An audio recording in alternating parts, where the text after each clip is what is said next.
Senado de la República para sesionar la Comisión Bicameral de Seguimiento y Evaluación de la actuación de las Fuerzas Armadas en materia de seguridad pública. Una primera reunión ya convocada este viernes, donde vamos a dialogar con organismos de sociedad civil, pero también un acuerdo verbal para finales de mes recibir a todo el Gabinete de Seguridad del Gobierno Federal, incluyendo al titular de la Sedena. Sobre eso, yo quiero mencionar que si bien hay un acuerdo verbal y se está mencionando la fecha del 30 de este mes, no ha sido formalmente convocada aún esa sesión. Y recordar que en el pasado, desgraciadamente, ya había estado convocado en una ocasión esa reunión y se había pospuesto. Yo espero que no se posponga esta reunión y que se dé, y que los escándalos cada vez más frecuentes del titular de la Sedena no tengan un impacto en esta reunión, en términos de si se pospone, se da o no se da. Aquí en el Senado tenemos que llevar a cabo nuestra labor de rendición de cuentas y en esa reunión recibir la información de qué está haciendo el gobierno para fortalecer a la Guardia Nacional, fortalecer la estrategia de seguridad y sobre todo hacer una ruta de salida de las Fuerzas Armadas en materia de seguridad pública, porque ha resultado un completo fracaso. Quiero ser bien claro, si bien aceptamos y es correcto que existan reuniones de seguridad nacional que puedan ser de carácter privado, eso no sustituye bajo ningún motivo la obligación que tiene todo el gobierno de rendir cuentas de manera pública, transparente, de frente a los ciudadanos en comparecencia ante el Pleno del Senado de la República. Es decir, no cumple la labor de rendición de cuentas que tiene que dar el gobierno federal ante el Senado, la reunión privada que es positiva, que va a haber con la Comisión de Seguimiento. Son cosas distintas. Acabamos de recibir dos informes. El informe de la Estrategia de Seguridad Pública y el informe de resultados de la Guardia Nacional. Ambos son obligaciones que se tienen, constitucionales, y tenemos que analizar y en su caso aprobar o rechazar en el Senado de la República. Si el gobierno federal ilegalmente ha hecho responsable a la Sedena y a las Fuerzas Armadas de la política de seguridad pública, entonces tienen que venir a rendir cuentas aquí como civiles, de manera pública y de cara a los ciudadanos, no a puerta cerrada. ¿Está bien eso para la Comisión Bicameral, el seguimiento de las Fuerzas Armadas? Sí, pero para la rendición de cuentas de seguridad pública tiene que haber un ejercicio y demandamos y exigimos una convocatoria pública transparente de cara a los ciudadanos para rendir cuentas de la estrategia fallida de seguridad pública. Yo no sé qué es lo que celebran en estas mañaneras de una supuesta rendición, una supuesta disminución de inseguridad. Estamos ya superando los 150,000 asesinatos en México, que no son más que otra cosa que una persona mate a otra de manera intencional. Nunca en un sexenio ha existido tanta violencia como hoy. Y nos quieren presumir que se disminuye un delito comparándolo con el año pico peor histórico en toda la vida de México. Por favor, pues. 150,000 asesinatos. Ya superaron todo el sexenio de Calderón, que fue un fracaso en seguridad pública, y ya están por superar todo el sexenio de Peña, con la diferencia de que están apenas cursando el 5º año. Entonces, no, urge un cambio de estrategia de seguridad pública y urge rendición de cuentas. Y eso es lo que estamos demandando aquí en el Senado de la República. Gracias, senador. Si usted nos los permite, tenemos preguntas de parte de los compañeros de los medios. Le pregunta Gerardo Segura de Azteca Noticias. Yo quisiera preguntarle su opinión en relación a que al parecer se están distorsionando la información de la realidad en relación a la inseguridad. Están tomando algunos factores que puedan ser no los adecuados, los reales, para arrojar la información real.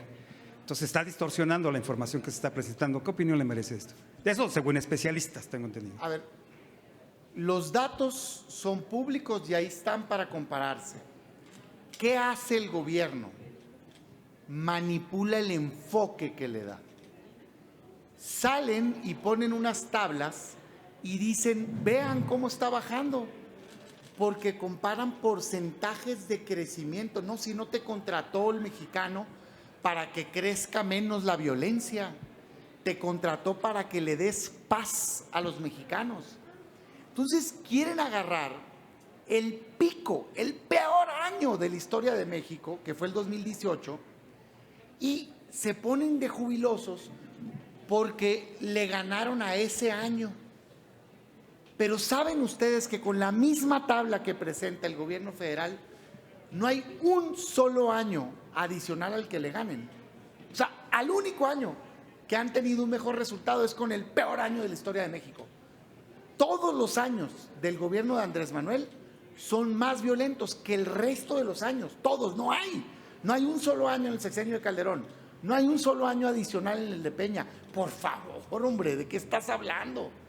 Y ese año, que fue el peor, en el sexenio anterior, y miren que fue un fracaso la política de seguridad, si sumas todo el sexenio, es menos que lo de Andrés Manuel. O sea, aquí hemos tenido malos años todos los años, y en suma tienen ya más de 150,000 asesinatos. Todo el sexenio de Calderón tuvo 120,000 y fue un fracaso de seguridad. Todo el de Peña estuvo arriba de los 160,000. Lo van a pasar ya en un par de meses. ¿Qué están celebrando? 30% del territorio nacional bajo dominio del crimen organizado. ¿Qué les pasa? ¿De veras están desubicados? No, es un fracaso la estrategia de seguridad. La Guardia Nacional no existe. Es el ejército con un uniforme distinto. Y en tanto no exista un cuerpo civil que se encargue de combatir al crimen organizado, que es responsabilidad del gobierno federal, que lo desarticule, que le meta inteligencia financiera, no vamos a avanzar y se van a seguir apoderando y va a seguir pasando este horror que vemos con los migrantes desaparecidos. ¿Qué les pasa? ¿Qué están celebrando? Por eso mi llamado, nuestro llamado es, el Senado aprueba la estrategia de seguridad pública. Vengan ya todos a comparecer públicamente, abramos un debate y cambiemos la estrategia de seguridad porque es un fracaso. Van a venir a la comisión de seguimiento de cómo las Fuerzas Armadas se pueden salir. ¡Qué bueno! Está bien. En el mundo se dan reuniones privadas, seguridad nacional. Está bien. Es un avance, pero no es suficiente. Esa comisión no es responsable de la estrategia de seguridad, es responsable del seguimiento a la participación de las Fuerzas Armadas. Qué bueno que se dé, pero tienen que venir aquí, a hablarnos de estos informes, que por cierto no son más que paja, hojas y hojas y hojas y no hay resultados. Sí, senador, en otro tema, si usted me lo permite, en relación a esta consulta que están pretendiendo hacer para preguntar a la ciudadanía sobre la elección directa de los ministros. Esto consideramos algunos que podría ser perjudicial para la misma República, porque podría abrir incluso la puerta a que los delincuentes, el crimen, pudiera poner a sus candidatos a estar en la Suprema Corte. ¿Qué opinión le merece? Es un absurdo total la propuesta de que se voten los ministros y las ministras de la Suprema Corte de Justicia de la Nación. Y desde ahorita les digo, hagan el circo que quieran, hagan la polvadera que quieran, pero ni en su mejor sueño va a pasar esa reforma en el Senado de la República, ni hoy ni en el siguiente, porque no tienen los votos y no los van a tener. Si no los tuvieron en el 2018 con Andrés Manuel en la boleta, los van a estar teniendo ahorita. La Constitución prohíbe que un partido político por sí mismo tenga 2/3 partes para evitar abusos como ese. Y es bien complejo que puedan llegar a tener eso. No lo van a hacer. Y nosotros aquí jamás lo vamos a pasar. Hagan lo que hagan. ¿Por qué? Porque el objetivo que tienen es acabar con el Poder Judicial. El Poder Judicial, le guste o no al presidente, es un poder que se dedica a impartir justicia. Hablan ahorita con un desconocimiento brutal de están invadiendo las facultades del legislativo, que cuando quieran les doy unas clases. Eso es lo que le toca hacer al judicial, analizar si una ley o un acto está pegado a la Constitución. Si está pegado a la Constitución, lo avala. Si no está pegado a la Constitución, lo quita. Es su trabajo. ¿Qué quieren que haga? No quieren que el Poder Judicial les tumbe leyes. Ahí les va un consejo gratuito por segunda vez. No aprueben leyes inconstitucionales y segundo, cumplan con el proceso legislativo. ¿Qué haría que se voten los ministros y ministras de la Corte? Que se convierta en un concurso de popularidad. Y déjenme poner el ejemplo que ponía yo cuando ponían la misma propuesta para el INE. Yo no sé qué carrera tenga o si tenga carrera el hoy gobernador de Morelos, futbolista de los más famosos del país, Cuauhtémoc Blanco. Pero yo decía en aquel entonces, y lo digo ahorita, para poner el ejemplo, en esa propuesta él puede llegar a ser ministro de la Corte. ¿Es el perfil adecuado para ser ministro de la Corte? Por Dios, no. Yo le respeto sus cualidades de futbolista, pero para ser ministro de la Corte, pues no. Bueno, lo mismo pasaría. Artistas, deportistas, políticos famosos, que cualquiera, este o el otro, órale pues, y gana. No. Lo que necesitamos de ministros y ministras de la Corte es gente talentosa, técnicamente profesionales, independientes, autónomos, que impartan justicia. Si la tienes, la razón te la doy. Si no, no te la doy. Entonces, es un absurdo. Pero todo este rollo ellos lo saben, hombre. Lo único que quieren es, nosotros sí queremos, ellos no quieren, y dividir al país. Desde ahorita les digo, ¿para qué tanto brinco estando el suelo tan parejo? No va a pasar esa propuesta.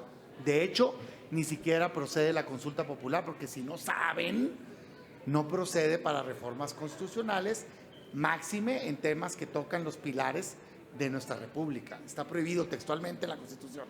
Pero bueno, no les voy a cobrar por la clase. Pero de alguna manera se sigue desprestigiando. A ellos, ¿eh? No, sí, claro. Se sigue desprestigiando a la Corte, se sigue atacando a la Corte. Hoy el presidente del Senado sale a decir que ha recibido presiones a través de algún medio, el WhatsApp, el teléfono, de la ministra Norma Piña. ¿Qué opinión le merece esta cuestión? Pues la verdad me parece penoso ese espectáculo. Creo que hay claramente una estrategia de linchamiento. Y en lo que le pasa al Senado y a la Cámara es que se pelean unos contra otros por ver quién es más subordinado del presidente. O sea, den cuenta que los veo desesperados, quítate tú, se tropiezan uno con otro, a ver quién presenta la propuesta para quedar más bien con el presidente, porque piensan que como es el único dedo elector de Morena, los va a poner de candidatos. Entonces, ya párenle. O sea, están un escándalo, otro escándalo, ya no sabes cuál es más absurda. De hecho, no sabría decidir ahorita de cuál gana, ¿no? Entre las dos, digo, párenle. Entonces, con mucho respeto, dejando fuera ya lo chusco, pero es que así hay que tratar estas propuestas. La verdad, me dio pena. ¿Es válido si verdaderamente alguien amenaza a alguien hacerlo público? Sí. Yo leo eso y le digo, oye, ¿de qué me estás hablando? ¿No? Suponiendo que fuera el teléfono de la ministra, yo lo que leo es un reclamo a título personal, válido entre personas. Yo no veo en ningún lado una amenaza, ¿no? Entonces, parece que es así como ahora que andamos en época de liguilla, ni lo tocaron y se tiró y se dio como 10 vueltas marcando penal, pues, ¿no? Que pidiendo el penal. Por favor, hombre, por favor. Pero va alimentando esta narrativa de vean cómo ellos nos quieren atacar a nosotros. ¿Qué pasó? ¿Le dio miedo a la ministra o qué? ¿Quiere que le ayudemos a defender sus ideas o cómo está la cosa? O sea, por favor, pues. No, me parece penoso, pero está enmarcado en este rollo de quedar bien con el presidente, pues. Es lo que el presidente está diciendo, es que qué bárbaro los ministros y las ministras, y acá pues le echan leña. Que sepa claro el ciudadano, vamos a defender a la Corte. Y miren que yo no soy defensor en automático ni de la Corte ni de nadie, porque a veces toman decisiones indebidas. Levantas la voz, caso a caso, pero no andas queriendo derrocar una Corte. Eso es de personas autoritarias, hombre, sean demócratas. Necesitamos jueces, ministros y ministras profesionales, técnicamente viables, autónomos, independientes. Entonces, no les vamos a dar los votos jamás. Presenten todas las propuestas que quieren, plan A, B, C, Z, X, Y. No les vamos a dar los votos para quitar la independencia al Poder Judicial. Punto. Háganle como quieran. Hasta el senador Monreal hace rato que hablaba con nosotros decía que le parecía poco creíble esta denuncia que hace el senador Alejandro Armenta. No lo sé. Yo cuido las conversaciones personales. Me parece válido cuando se comete un delito. Si hubiera una amenaza, yo leyendo ese chat, suponiendo sin considerar que sea real, no veo una amenaza en ningún lado, pues. Veo un diálogo entre dos personas en todo caso de reclamo ante una serie de ofensas que se habían venido dando, ¿no? Pero bueno, miren, eso no es lo relevante. Lo relevante es la propuesta. La propuesta es, no le vamos a dar los votos, quieren invadir al Poder Judicial. Yo le diría al presidente, usted está confundido. No lo eligieron rey, no hay monarquía en México.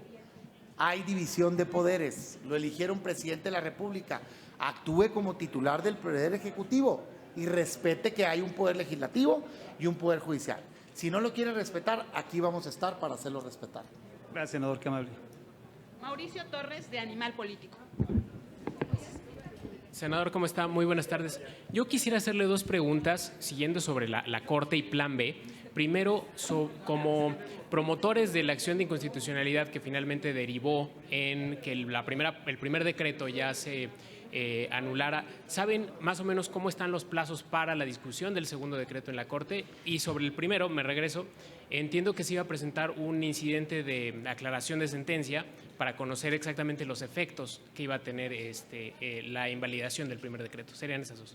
Mira, uno de los grandes problemas de las acciones de inconstitucionalidad y que en la época del anterior presidente nosotros levantamos la voz con fuerza y de hecho presentamos una iniciativa para corregir, es que la Corte no tiene plazos. Entonces, no hay un plazo, es la respuesta inmediata. Depende de la agenda que el ministro o ministra al que le hayan turnado el asunto con la rapidez que presente el proyecto y que se agende en el orden del día. Sin embargo, debo de reconocer que la problemática que habíamos visto de los últimos años de la Corte, en donde se pateaba el bote y se tardaron 2 años, 2 años y medio, 5 años en algunos casos, hoy con esta presidenta ministra no está sucediendo. Los temas de relevancia nacional están siendo puestos a consideración de la Corte con oportunidad, no estoy diciendo que de inmediato, pero con oportunidad, y yo espero que valorando la importancia de decidir sobre si es constitucional o no todo el paquete del Plan B por la inminente entrada del periodo electoral, se vote en los próximos meses. O sea, es decir, ya. ¿No? Yo creo que así va a pasar, porque si yo estuviera en la Corte, yo dijera, necesitamos dar certeza a los mexicanos de con qué reglas van a competir las candidaturas de cara al 24. Entonces confío en que seguramente yo esperaría que máximo el transcurso del mes entrante ya se esté resolviendo todo. Esa es mi opinión. Sobre el primero, es normal también, se hacen las sesiones de la Corte y luego sale el famoso engrose, ¿no? Donde ya yo diría, lo importante ya lo sabemos. ¿Qué es lo importante? Se declaró inválido, inconstitucional ese paquete y se declaró por las violaciones al proceso legislativo, pero se hubiera declarado también por el fondo, porque era claramente inconstitucional. El mensaje a Morena es muy sencillo. Aunque tengan mayoría, tienen que respetar los derechos que tienen los ciudadanos que votaron por cualquier partido político, porque eso es lo que está protegiendo la Corte. O sea, ¿qué protege la Corte? La Corte dice, tú, aunque tengas mayoría, no le puedes quitar el derecho a ese diputado, a ese senador, de hacer su trabajo, porque esa persona, un ciudadano, votó por un diputado o senador de cualquier partido, así tenga el 3%, el 5%, el 10% o el 20%, se merece a ser defendido de manera adecuada. Y para eso tienes que permitirle hacer su trabajo, de conocer lo que va a votar y poder garantizar el principio de deliberación democrática, que se llama. Por eso los castigaron, porque le dijeron, oye, pues ¿cómo crees? Presentaron 5 iniciativas. 5. En 3 minutos, más de 300 hojas. Ya ponte a votar. Nadie físicamente las leyó. Nadie. Entonces le imposibilitaste el trabajo, hacer su trabajo bien, y por lo tanto le imposibilitaste al ciudadano a estar defendido bien en el Congreso. Por eso las anularon, y qué bueno. para que se sienta un precedente. Por cierto, hombre, que no anden llorando. Todos sabíamos que esto iba a pasar. No hay uno, hay 4 precedentes, entre ellos la Ley de Seguridad Interior. Y ahí sí celebraron. Yo celebro las 2. Pues no tendríamos más preguntas registradas. Yo un tema, si me permiten, perdón que se me pasó. El día de hoy insistimos y una vez más Morena rechazó o deja pasar el tema de la violación que se está haciendo con la falta de integración del INAI. Sigue pasando semanas y sigue el derecho a acceso a información y a la transparencia de todos los mexicanos violado por la negativa de Morena y sus aliados de nombrar el órgano máximo, el INAI, que se encarga de garantizar ese derecho a la transparencia. No nos vamos a cansar, vamos a insistir cada sesión a que se convoque de inmediato a un periodo extraordinario y se nombre ese órgano. Solo se puede oponer a que quede integrado el órgano máximo de transparencia a aquel gobierno y aquel partido que quiere ocultar actos de corrupción y actos indebidos. Y eso es lo que está pasando y no lo vamos a permitir. Afortunadamente tenemos poder judicial y tenemos ciudadanía. El día de ayer se hace público un avance más, un logro más del Consejo Consultivo Ciudadano del órgano de transparencia. No se han dado por vencidos ellos tampoco. Y ahora le dicen al Senado, muy bien, ¿me quieres contestar que no puedes cumplir porque no hay periodo ordinario? No te preocupes. Te pido, juez, que incluyas a la comisión permanente como autoridad responsable. Y el juez lo concedió. Hubo mucha confusión, se entendió. Entonces ya le ordenaron a la permanente que ellos nombren. No, esto solo implica que se amplía la demanda para incluir a la permanente y seguramente lo que sigue es un nuevo recurso para obligar a la permanente a que cite al Senado a sesionar para nombrar al INAI. Es una gran noticia, pero no es lo que se había difundido, digamos, o confundido. Entonces, yo creo que seguimos avanzando y en unos cuantos días estoy seguro, esta juez le va a decir a la comisión permanente, déjate de cosas y convoca al Senado y enhorabuena. Y si no lo hacen, seguramente los van a amonestar, multar y cuidado porque la ley de amparo les da derecho a los jueces hasta destituir. ¿Y saben qué? Ojalá y vayamos poniendo el ejemplo en México. Y aquellos senadoras y senadores que se oponen a darle el derecho de transparencia a los mexicanos, que los destituyan y que manden llamar a sus suplentes. Verán qué rápido se corrigen las cosas. No es una concesión graciosa el nombrar o no al INAI, el respetar o no el derecho a la transparencia. Nos costó, le costó a mucha gente, incluyendo a los que hoy están gobernando, y a nosotros, años de lucha. Y qué bueno que hay transparencia, porque gracias a eso podemos saber cosas positivas, pero también escándalos de corrupción que pueden ser perseguidos, como Segalmex, 15,000 millones de pesos en este gobierno, la estafa maestra en el anterior o la estela de luz antes. Aquí no es de partidos, no se confundan, es de derechos. Y es un derecho de los mexicanos garantizarles el derecho a la transparencia. Gracias. A usted, senador, muchas gracias. Buenas tardes. Gracias.